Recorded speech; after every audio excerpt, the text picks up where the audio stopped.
Hello, and welcome to a lesson on some wonderful words of Jesus known as the Beatitudes. We're going to study them in the original Greek as they found in the Gospel of Matthew, preserved for us over 2,000 years. The Beatitudes, Matthew chapter 5, verses 3 to 12, and they all begin with these words of Jesus: Blessed are you.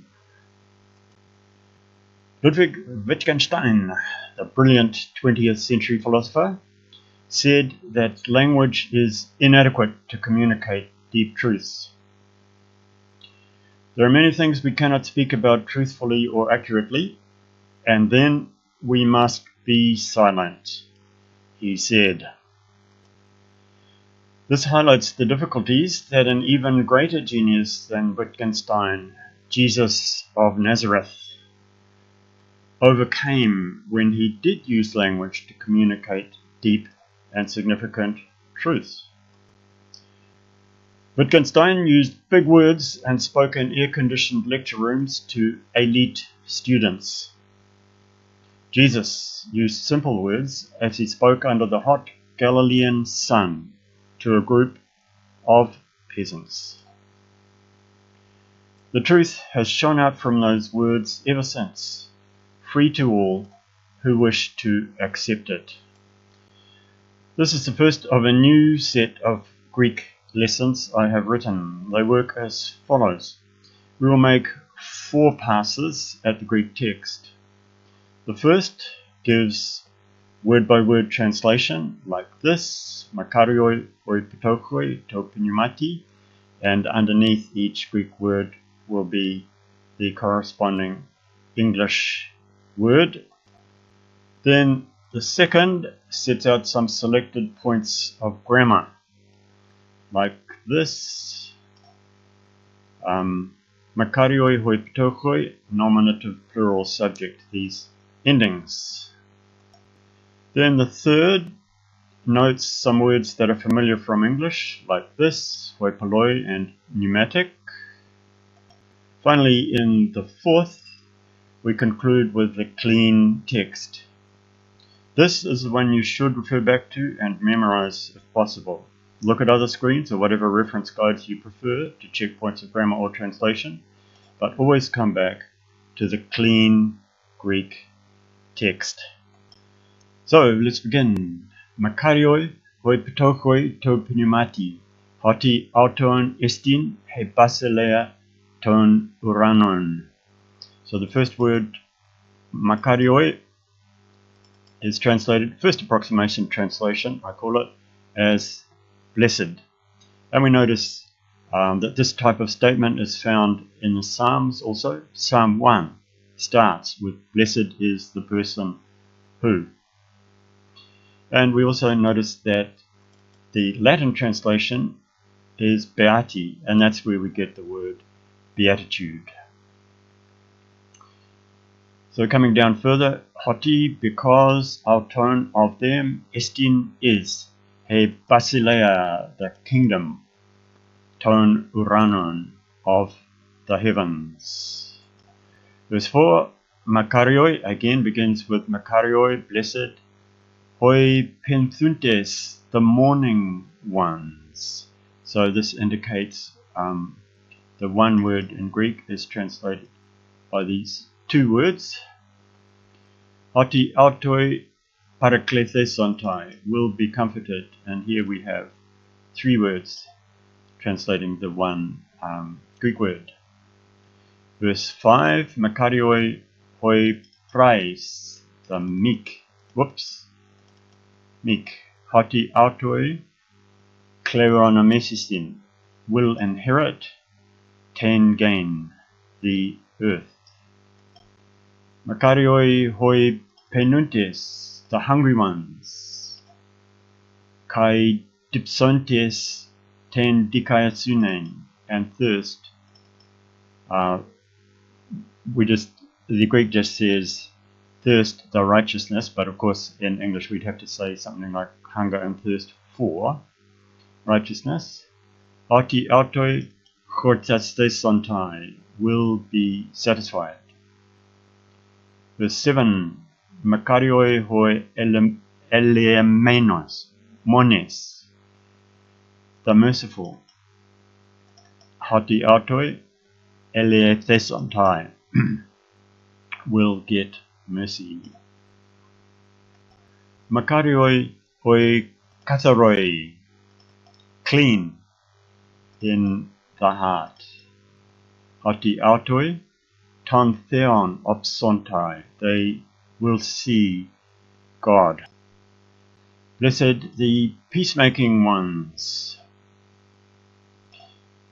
And we notice here that the New Living Translation says, God blesses those who work for peace.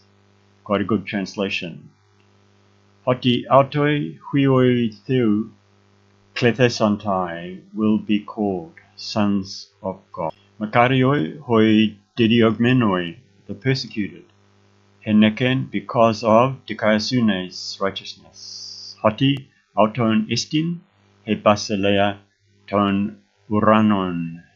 Coming back to the same thing that was said in verse 3, so making a kind of complete, marking this off, verses 3 to 10, as a kind of a unit. But we're going to look also at verse 11 and 12. Makarioi este hotan one disosin humas, kai dioxosin, kai eposin pan poneron, kath humon, pseudomenoi, henekenemu. Square brackets here indicate that the word, this word is not found in some manuscripts.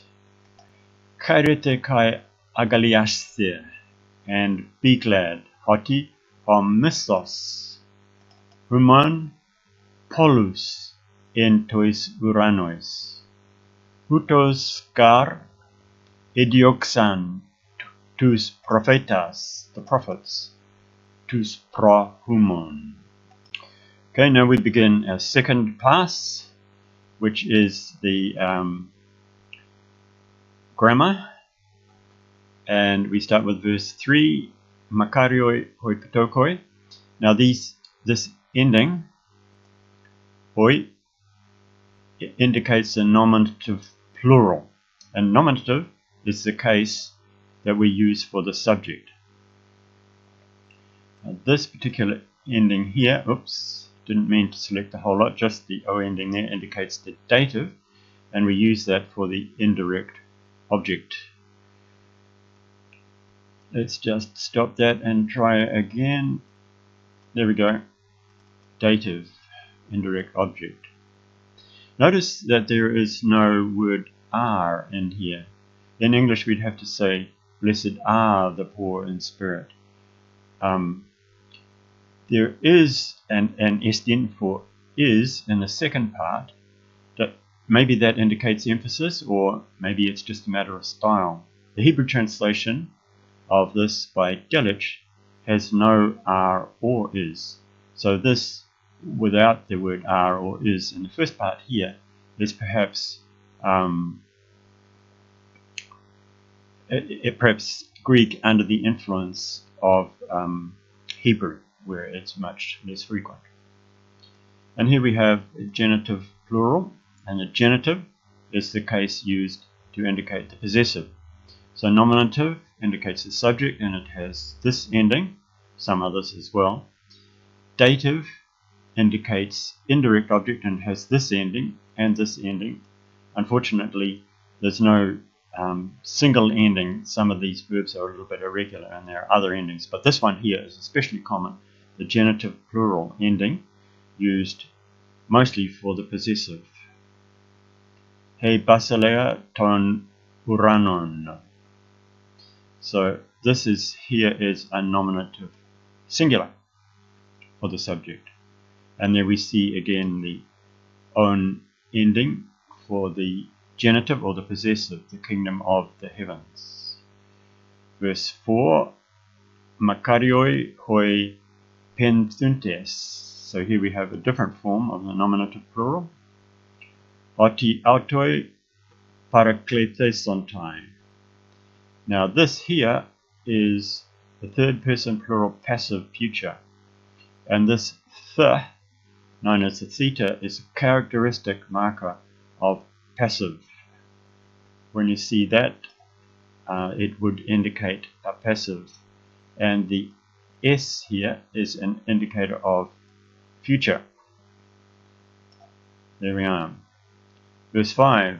Makarioi hoi praise, hoti autoi, kleirona mesusin, ten gain. So here we have the S for the future, and then the usin indicates the third person plural.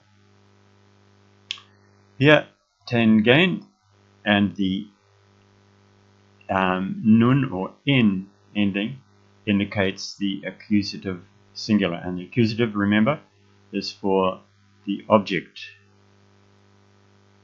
Verse 6.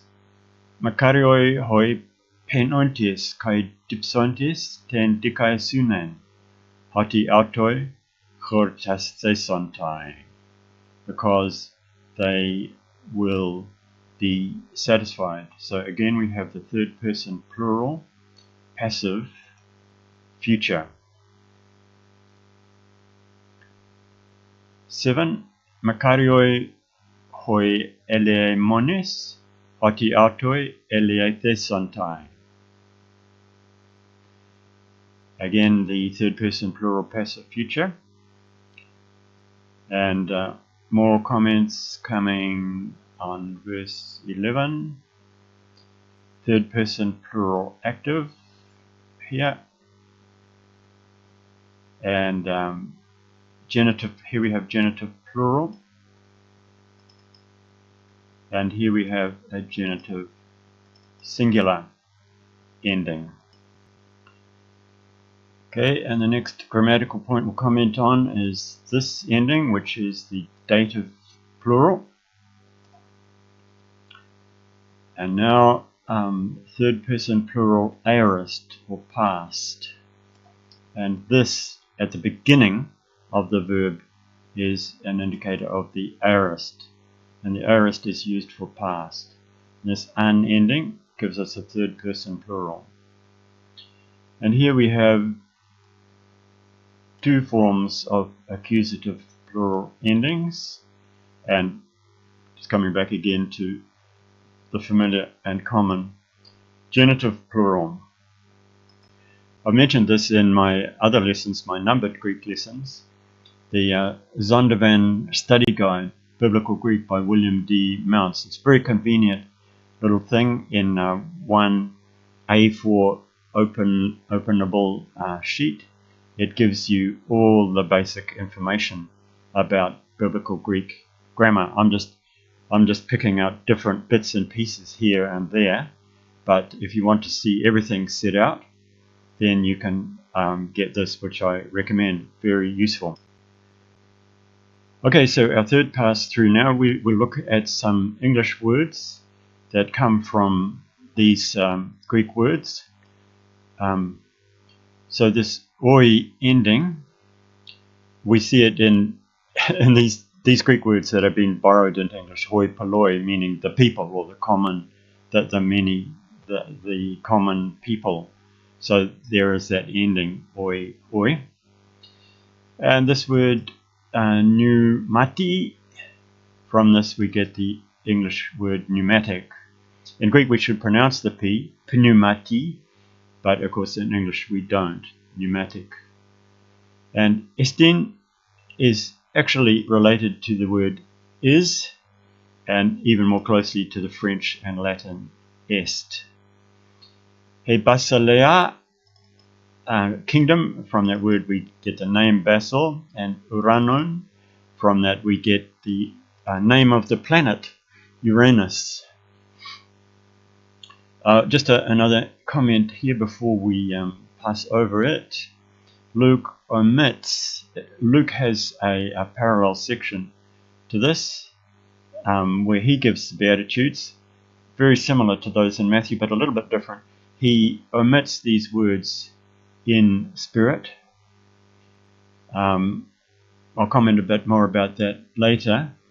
And instead of the kingdom of heavens, he basileia ton uranon, he says he basileia tu theu, the kingdom of God. So most likely Matthew, as a careful Jew, didn't like to throw around the name God too much, the holy and sacred name of God. So instead of using the name of God, he said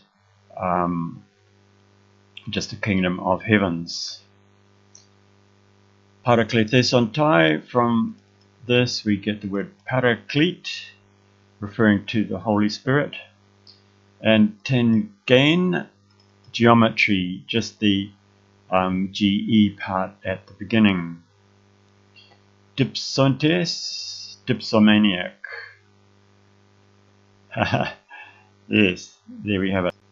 So just to comment on tengain, they will inherit the earth.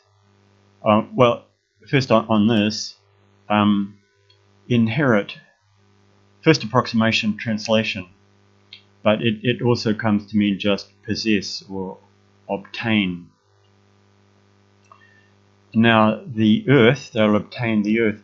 Jesus is here quoting Psalm 37 verse 11, and here this word means the land. But it seems that Jesus is broadening the meaning here, because it could also mean the earth, and that's the way that English translations generally translate it, because in English we have the different words to indicate the land and then the earth, the whole earth.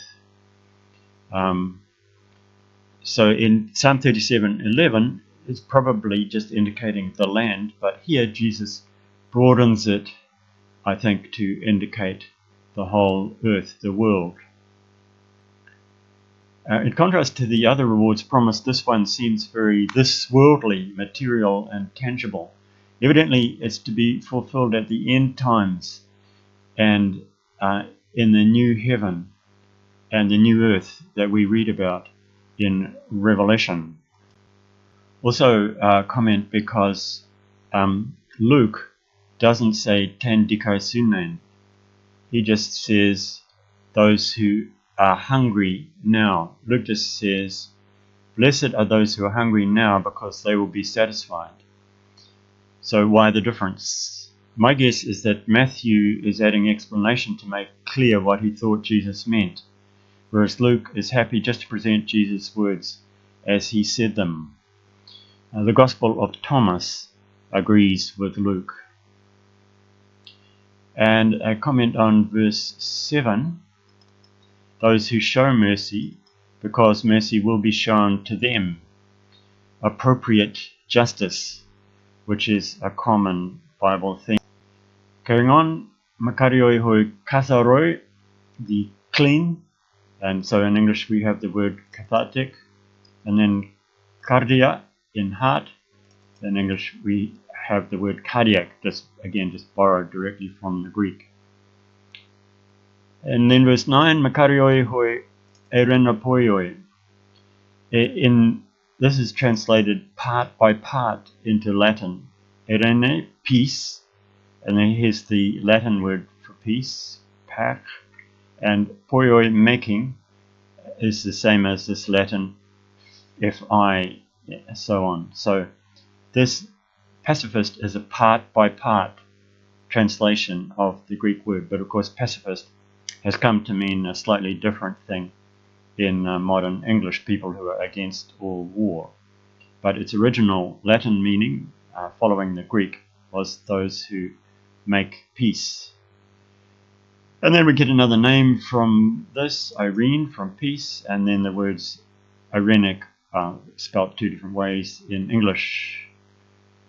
Coming down, yes, I mentioned before about ending verse 10, ending with he basileia ton uranon, marking off 3 to 10 as a section.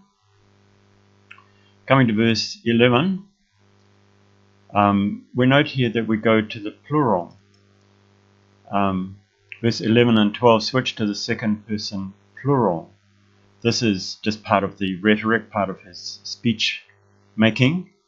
switching between singular and plural.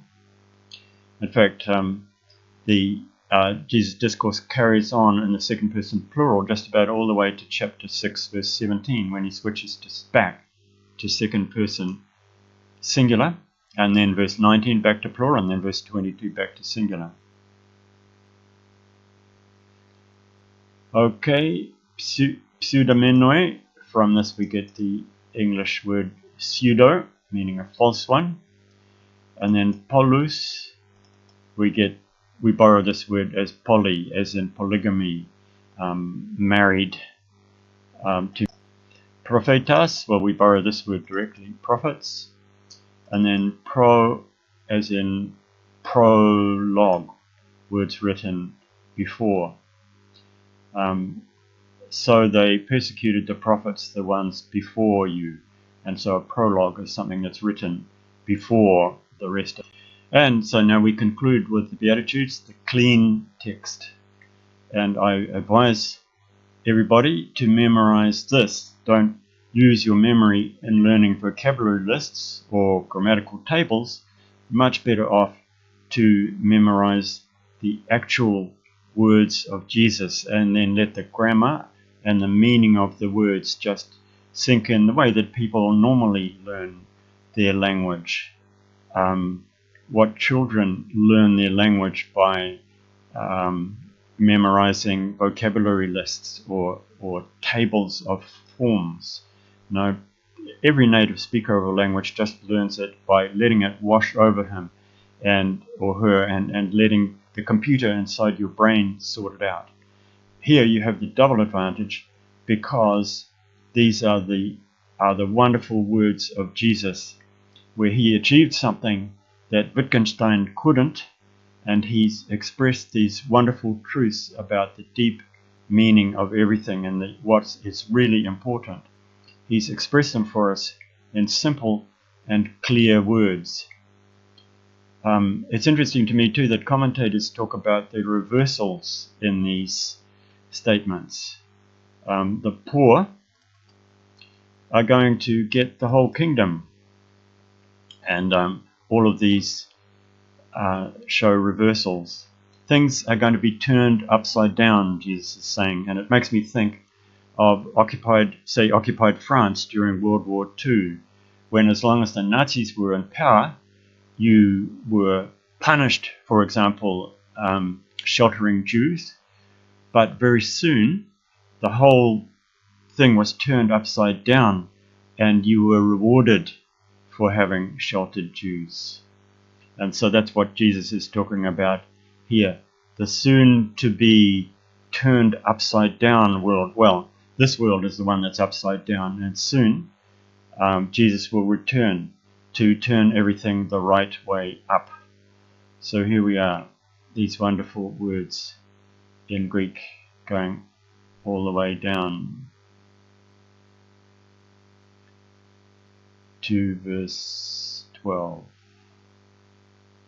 Verse 12. Chairete kai agaliaste hoti homistos humon polus entois uranos. Your reward is great in heaven. And so, there we have it. Praise Jesus for these wonderful, encouraging, and deeply true words.